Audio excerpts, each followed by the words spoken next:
Hurricane season. Hurricane season runs from June 1st to November 30th.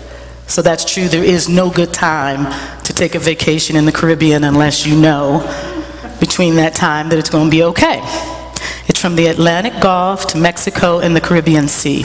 Now in 2018 alone, we are already up to the letter O as of October 31st. So it's either a tropical storm or a hurricane. So I'm going to name them very quickly in alphabetical order. Ready, set, here I go. Tropical storm Alberta, hurricanes Burl and Chris, tropical storms Debbie and Ernesto, Hurricane Florence, tropical storm Gordon, hurricanes Helene and Isaac, tropical storms Joyce and Kirk, subtropical storm Leslie, hurricane Michael, tropical storm Nadine, and subtropical storm that happened on October 31st, Oscar.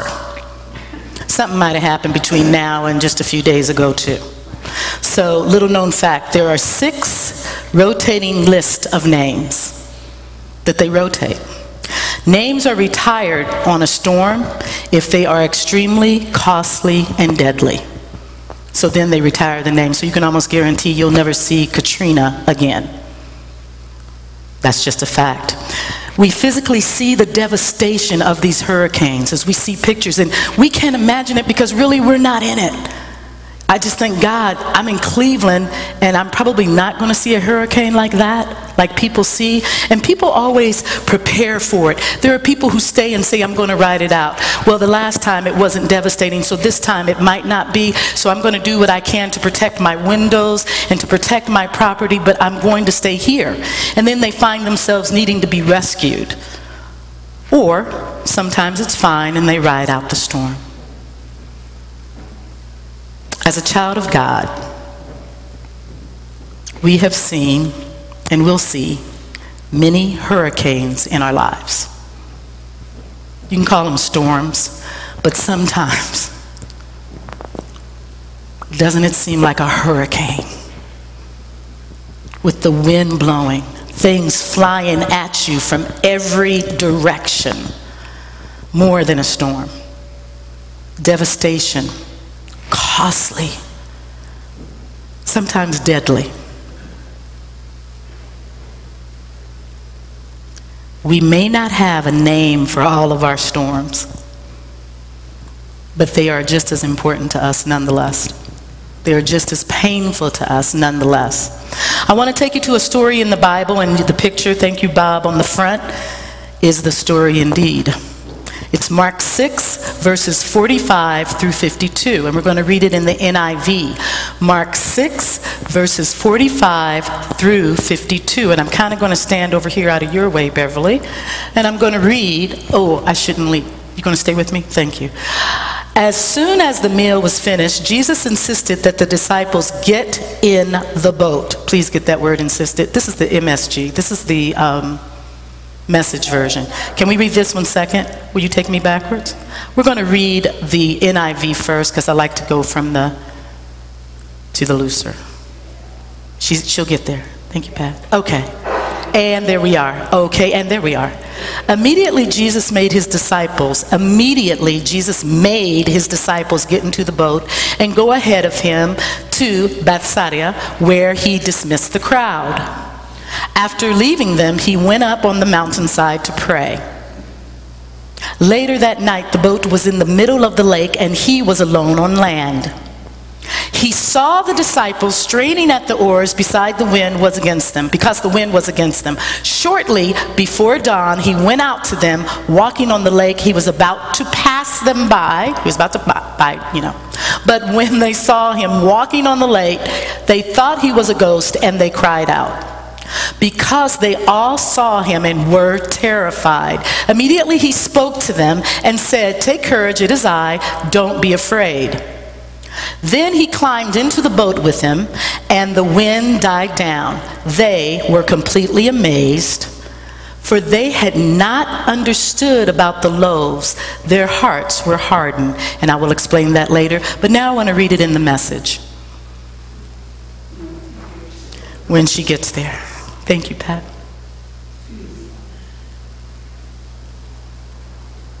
Okay. As soon as the meal was finished, Jesus insisted that the disciples get in the boat and go ahead across to Bethsaida, where he dismissed the congregation. After sending them off, he climbed a mountain to pray. Late at night, the boat was far out at sea. Jesus was still by himself on land. He could see the men struggling with the oars, the wind having come up against them. And about 4 o'clock in the morning, Jesus came toward them, walking on the sea. He intended to go right by them. But when they saw him walking on the sea, they thought it was a ghost and screamed, scared out of their wits. Jesus was quick to comfort them. Courage, it's me. Don't be afraid. As soon as he climbed into the boat, the wind died down. They were stunned, shaking their heads, wondering what's going on. They didn't understand what he had done at the supper with the loaves and the fishes and the little boy's lunch. None of this had yet penetrated their hearts. So they had seen that miracle, but it hadn't penetrated. So I'm going to just run that because there's something I want you to walk away with today, and I don't want you to forget it. So I'm going to keep repeating some things, because when you walk away, you're going to be able to say it to someone else. Jesus was praying when the evening came, so he was in the right place at the right time. He saw them straining against the oars, and he went out to them. We all got that. So my question to you is this: right at this time in your life, what are you straining against with your oars? Now, realize this. He saw them like 3.5 miles out. They said lake at one point, but it was the Sea of Galilee. And he told them to go to the other side. He saw them from where he was.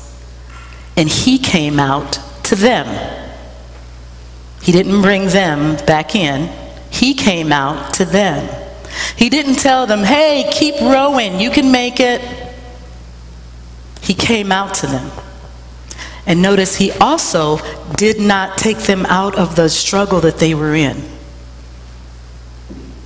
He let them stay in that struggle. And he told them, he did comfort them, first with words to comfort the inside. Because if I heard Jesus say to me, take courage, yeah. And then he got in the boat and the waves calmed down. You've heard people say, and you've probably heard me say before, he walked on top of their problem, which was the waves and the wind. He walked right into it. And I think about how Jesus will get to you, because if you think about Shadrach, Meshach, and Abednego, he just didn't walk on top of the furnace. He walked in the problem with them.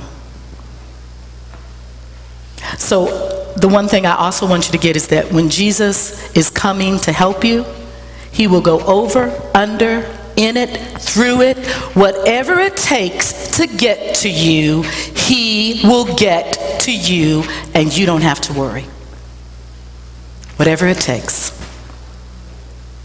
They were in the midst of a storm, and get this part, it was in the midst of being obedient. They were being obedient because Jesus insisted. Jesus made them get in the boat. Yes, sir. When the sudden storm came up, I'm going to guess that when the storm came up, they were using everything they knew about rowing along, but the storm was pushing them this way. And they were trying to go that way. So I wonder what went through their heads. Well, let's just row on back. And somebody maybe said, no. He said, keep going this way. So let's keep straining against it, and let's get where he told us to be. They would do everything they could. Do you find yourself doing the same? You're walking in the obedience that God has told you to do, and yet the hurricane comes up against you. And you are being pushed at. You are being strained against. You're straining with the oars. And you're in the midst of a problem. I always say it might not be now. You might have gone through it before. You might be in the eye of a storm right now. That's the place of calm, the eye of the storm, where it's all sunny and the storm is all around. Or it might be that you're about to go into one. But I want you to remember this. I don't want you to forget it. God allowed the wind to be against them, and he was praying. So I'm thinking, all we know about Jesus to be true, even though they didn't tell you what he was praying about, I would take a wild guess and say he was praying for them. Just a wild guess. He prayed for his disciples all the time, that their faith fail them not. I'm going to take a wonder and say, I wonder if he does that for us. And I believe he does.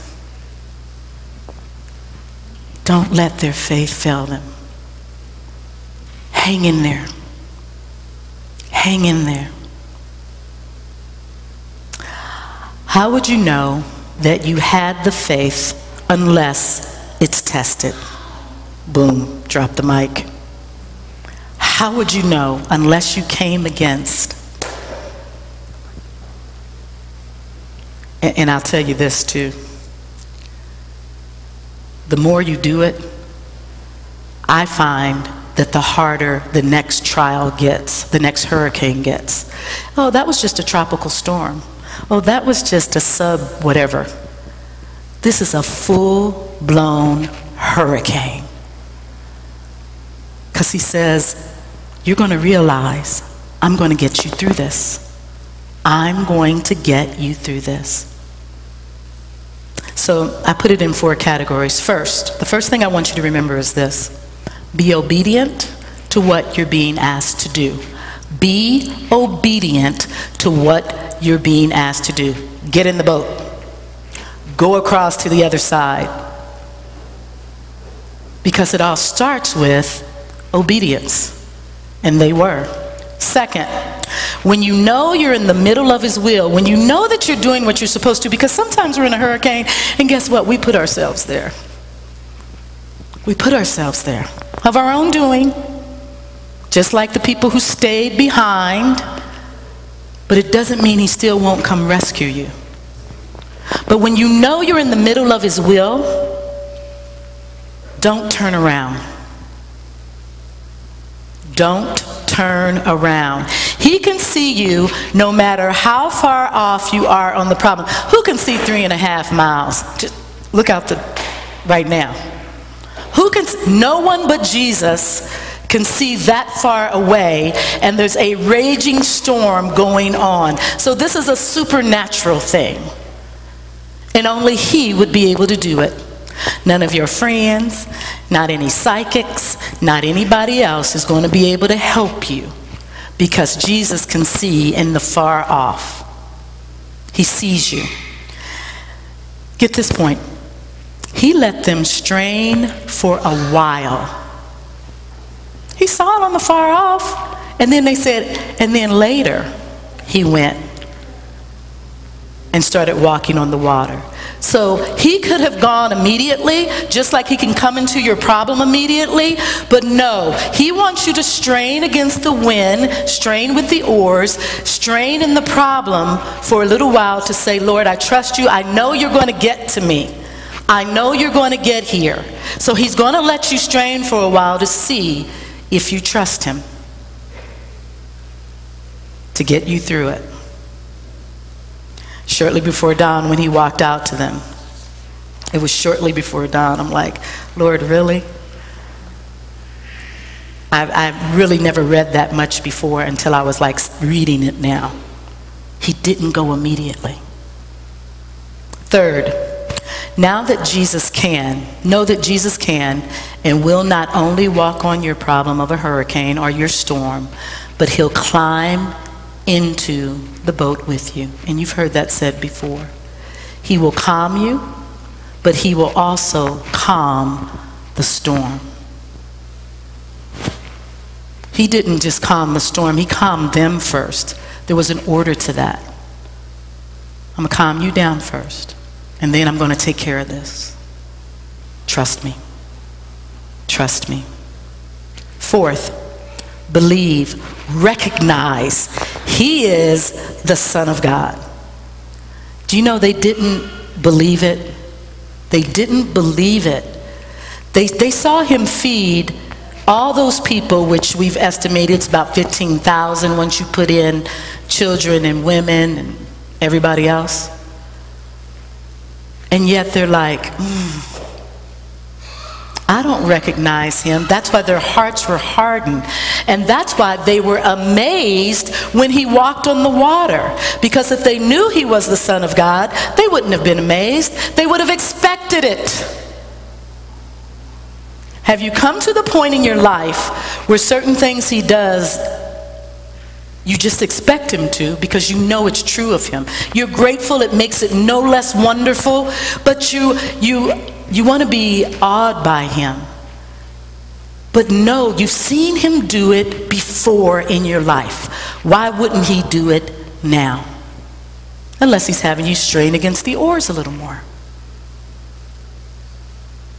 Know that he is the Son of God. When they did not recognize him, I hope that's not us. They thought he was a ghost, and I love that Jesus responded. He was about to walk past them. I'm like, really? You going to the other side?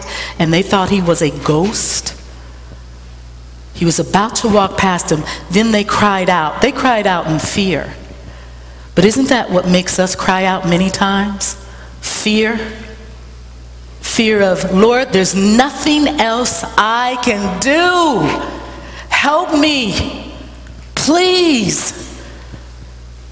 Are you still calm about your hurricane? Well, you know, I've got the shutters up and I've stocked up some water and food and I've got a good generator, so I'm okay. But you will come to the point of when you will lay out and say, Lord, there's nothing else I can do. They were at that point. They cried out to him. And in the Bible, you see people crying out to Jesus all the time. Why? Because it shows you recognize him. For them, it wasn't so much the recognition, it was the fear. But people shouting from trees, Jesus. Women reaching out for his coat, Jesus. Him turning around, seeing. He sees you. He sees you. What's the name of the hurricane you're in right now? You can name it if you want to. Are you ready to retire this hurricane from out of the lineup? Is it financial? Is it physical? Is it spiritual? Are you done with it? Cry out. Let him calm you down and let him calm the storm. Do you know who he is? And do you realize there is nothing impossible for him? Lord, we want to see those kind of miracles where there was a tumor there, but the next time we look, it's no longer there. And I've heard about that happening to people. Wouldn't you love it to happen for yourself? There was a bill that came out of nowhere. You might have gotten yourself into it, you might not have. And he fixes it. He'll do it. He's done it. And he'll do it again. Do you trust the Lord, Lord Jesus, to carry you through the hurricanes that are in your life? He wants us to. He wants us to. And he's going to take us out of them. And I love to hear the reports of when he does. Thank you, Dan. Thank you, Charlene. When he takes you out of those hurricanes, don't keep it to yourself and say, thank you, Lord, moving on. We need that encouragement. We need to know it's been done for you. We need you to stand up and give that testimony and tell everybody around you who's not inside these walls, here's what he did. And they're going to say, tell me more about him. This Jesus that you talk about. Today, we're going to take communion. And when I talked about obedience, I talked about taking the steps to get into where God's telling you to be. So today when we take communion, I'm going to ask you to do something we haven't asked in a while, and that's to make a decision to come forward and take communion. Your decision. No judgment. You and Jesus. It's not an obligation, but a celebration. We do feel an obligation to take it, though. But we look at it as a celebration. It's all about worship. This is part of our worship. Because of the sacrifice, we have the belief and we know that no weapon that's formed against us will stand. And there are weapons coming from every which way. No weapon formed against us will prosper. Do you believe it? Coming forward lends us to that belief. So as we come forward, you'll take grape juice on the outer side, wine on the inside. Take a cracker or bread. Take it back to your seat, and I'm going to play a little video. Fred Hammond talking about there's no weapon formed against us. But while you're sitting there, I think about the hurricanes, like Bev said, spoken of and unspoken. And I think clearing yourself, going to God for that forgiveness that we so often seek, because so often we don't cry out to Him. Shame on us. Shame on us. And I say us because I've done the same thing. And you take the time to address the Lord. Take the time to speak to Him in your prayers. And when the video is over, as you're taking that time, and we'll have it playing softly, as you're taking that time, when it's over, we'll take communion together. Okay? If we'll play that now. And you walk forward when you are ready. If you need us to get it for you, we will. Please.